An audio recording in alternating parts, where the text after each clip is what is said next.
Hey y'all, how you doing today? We are back out here in the garage, and I thought you all would appreciate um, one of these, a rebuild on one of these right here. Now, one of the things to keep in mind is that if you have a 318 from the 80s, this is most likely what you're going to be looking at for a fuel system. However, in 88, they changed and they went and started going to electronic fuel injection. I thought I would go ahead and take this one apart and get it ready to go in the cleaning solution here and start getting cleaned up. Okay, so I've got this one I got this one off of an 81 Dodge truck. Now, there is no tags on this one, so I may have to I'm going to try looking on the base of it. I know Holleys usually aren't identified that way, but this one maybe is a little different. I don't know. So,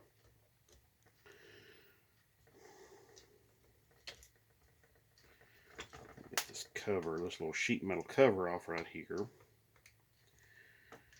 Now, there are other variations of carburetor similar to this that was used on the Chrysler 318 and 273 cubic inch V8. That's their smallest V8. The 273 was. All right, what we're looking at right here, this looks to be where the accelerator pump assembly is. Uh, yeah, so what we're also going to do, go ahead and pull that pin and go ahead and get that sucker off right there. Yeah, that looks nice. I'm glad that none of this is froze up, so that's a real good thing right there. If you are starting with a carburetor where all of this is froze up, uh, wow, yeah, you're going to be a lot more trouble and hassle to get all of that unseized and get it working like it's supposed to. Your best bet, if you can, is to go and find the nicest carburetor you can get your hands on. Now, one thing also you can do is I've been through, several of these, so I've got this down pat pretty good, but I've also got a couple more of these carburetors. But you can take pictures of this like with your cell phone or something like that, so that helps out a lot too. Now I'm going to take this off so I can take this little connecting linkage bar and get that son of a gun loose, get it loosened up, get it taken off of there. See. Nope, too big, of course. Just when you think you have the right thing. And that one's too small. Isn't that just grand? Okay. Okay, here we go. Yeah, if you're starting with a carburetor that's like the throttle plate is stuck or the choke plate here is stuck, you're really hurting yourself. Best thing you can do, start with the nicest carburetor possible. Okay. Now also too, I've got like, several service manuals that has this same carburetor in it, so that's just something else to keep in mind. Now, when you're dealing with carburetors that have been sitting forever, stuff like screws and nuts and bolts will be seized up. Your best thing to do is to lubricate everything, spray it all down with some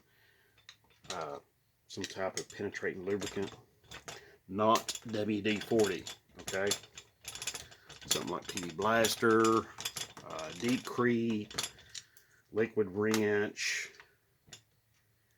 Yeah.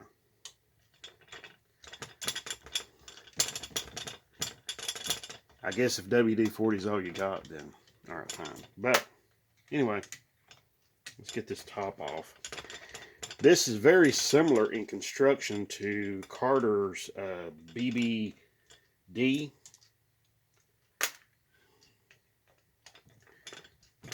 Very similar, not exactly, but very similar in construction and in operation to Carter's BBD.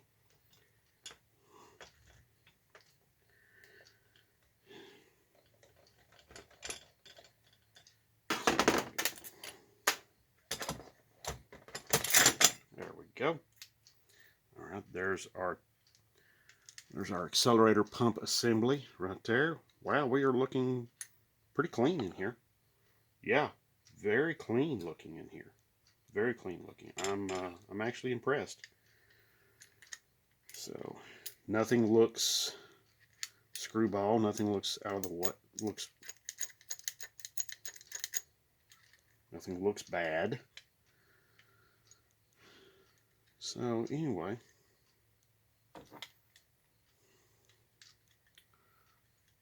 so let's see.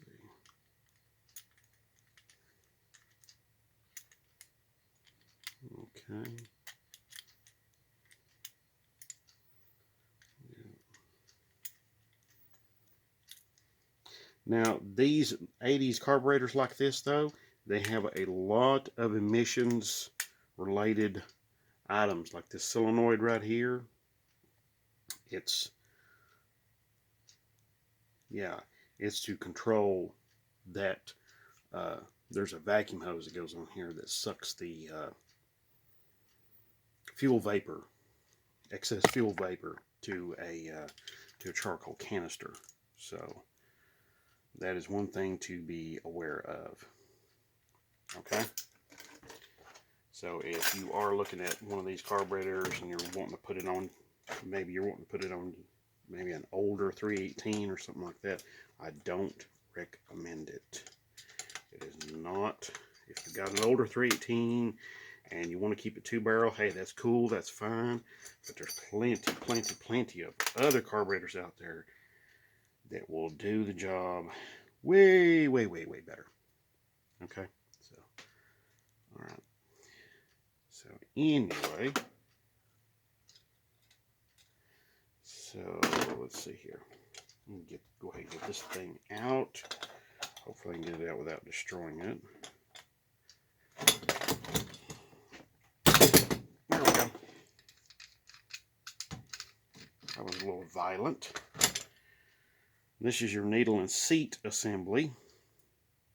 This one's very different. But it's not stuck up, so that's really good. Let me get some pliers so I can get this out. And I need to get this float assembly out. It's got to come out.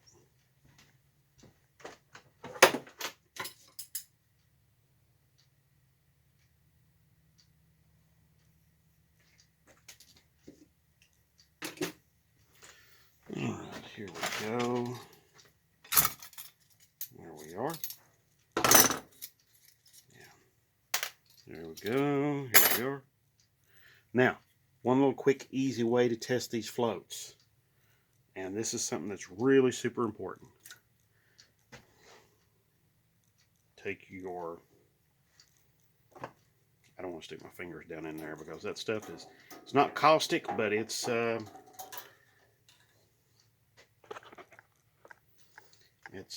It's pretty brutal on the skin. So, here we go.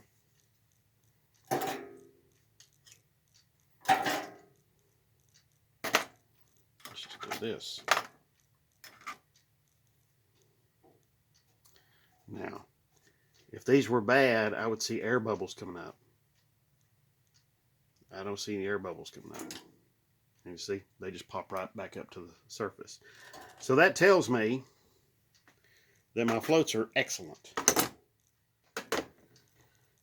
Now, here's something you need to be aware of. See all of that trash there in the bottom? All of this, like goop that resides in the bottom, all that brown looking goop that resides in the bottom, that is old fuel that has dried up.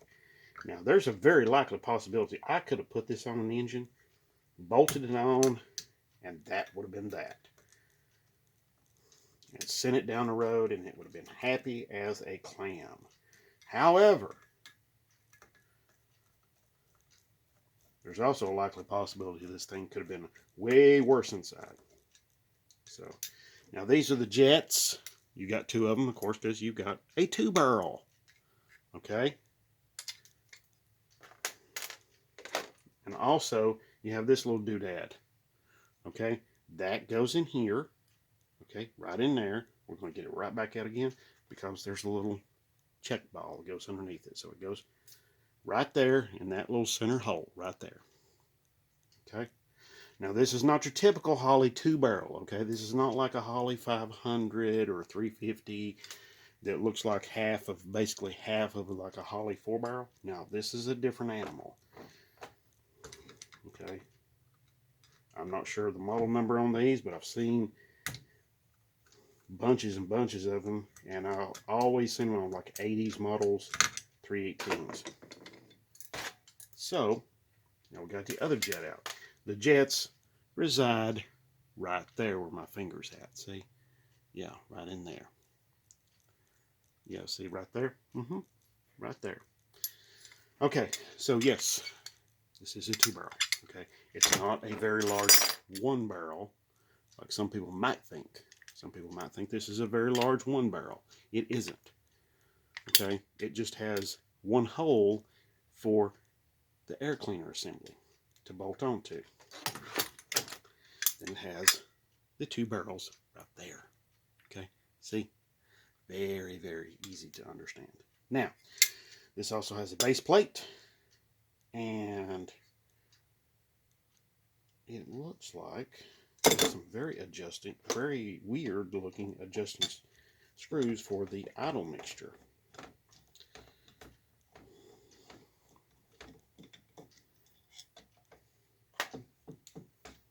So we'll go ahead and get these screws out and get this carb in the cleaner.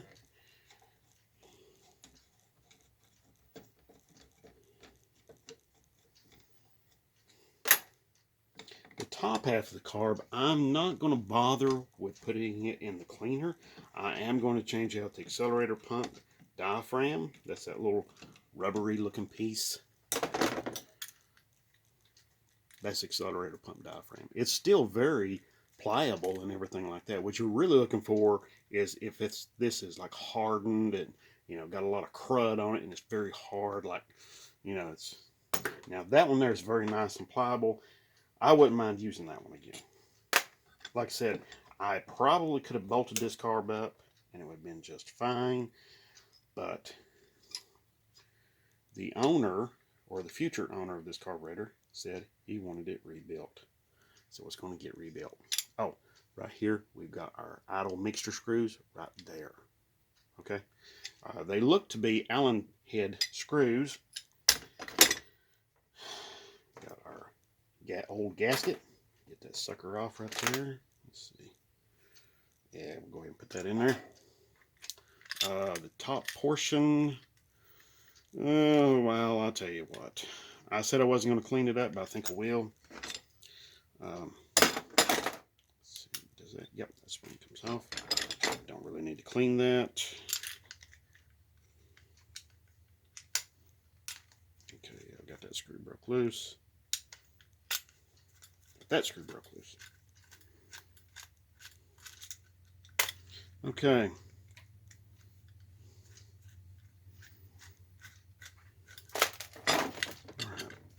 I don't really want to put this choke pull off in there, so the rest of this I don't mind. This little doodad right here will probably not be hooked up anyway because I kind of doubt it's even working. So we'll go ahead and we'll stick that thing down in there. And yeah, as a matter of fact, would it be better? Well, no, not really. I'll tell you what, let me do this. Oops. Okay. Let's see. Can I get... I'll tell you what. I'll get that off later. I'll go ahead and put this guy down in there. Okay. Is that something I should be concerned about? No. Okay. Alright, so there we go. Let's see. Base plate. Got a little bit of the base gasket on there. Okay. Now my major assemblies are in there now. They're in the cleaner. I'm going to get this. This is my this assembly right here. My Venturi assembly. Yeah. Get that in the cleaner too. And okay. And I'm going to show you the stuff here. Look at this. Okay. And like I was saying earlier, I'm not sponsored by anybody. I just like to pass along good information to everybody out there, to all of you all, because I know what it's like. You're working at home, you don't have a lot of money to work with. You still want to do this stuff, but you don't have a lot of money to work with. And you need to use your head. You need to be thinking about stuff, and you need to be planning ahead. You need to be planning stuff out. Now, this cleaner, which was the same stuff right here, that cleaned all of this stuff up very beautifully, is Mean Green cleaner, and also LA's Totally Awesome Citrus Orange cleaner. I bought that at like the Dollar General. So very easy to come by, very inexpensive, and really helps out. I mean, you have to think about this. What am I going to do? Am I going to spend $200, $300, $400 on cleaning all my engine parts, my block, and maybe my carburetor and all my other bits and pieces? Or am I going to spend a few dollars and then some time and labor of my own and clean all this stuff up?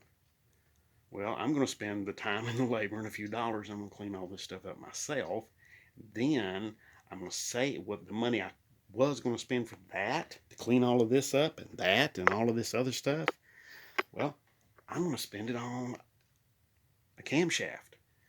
And I'm going to spend it on all the little bits and pieces I'm going to need to rebuild this engine with. So that's how you do this stuff on a budget, okay? You plan ahead. You think about this stuff. And when you come across the money, like, hey, birthdays, Christmas, that sort of stuff, people give you, hey, here's $50, happy birthday. Hey, take that $50 and go spend it on parts for your engine, okay? Or parts for your race car, okay? Whatever. Or on your truck. Whatever the case may be. So that's how you do this stuff on a budget. Whether it's Mopars, it's Fords, Chevrolets, Toyota, Honda, Nissan, you name it.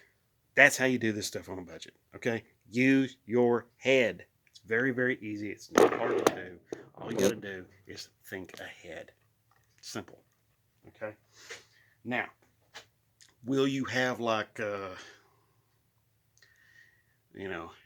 turbos and 1,800 horsepower, 2,000 horsepower, some kind of crap, crazy stuff like that?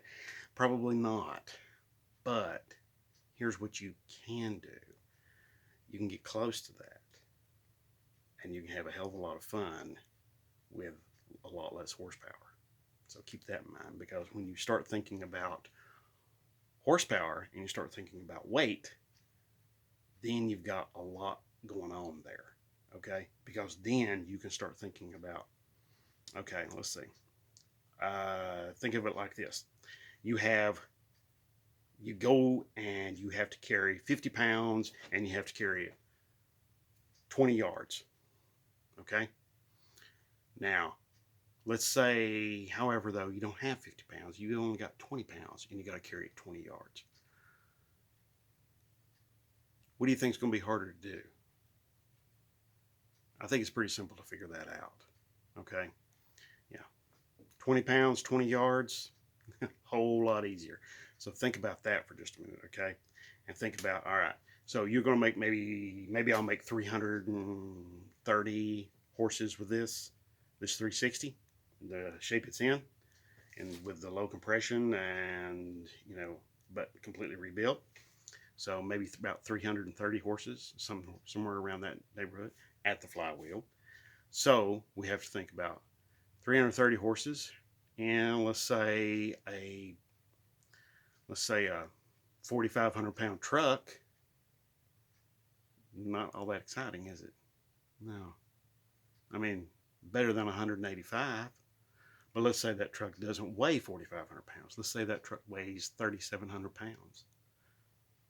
Then 330 horsepower sounds a lot better, doesn't it? So just something to think about.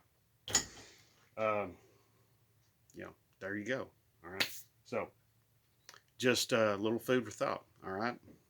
So anyway, if you have any questions, comments, ideas, anything, pass them along. Put them down in the comment section below. I will be glad to answer any of your questions you got. And thank you very much for watching. I really do appreciate it.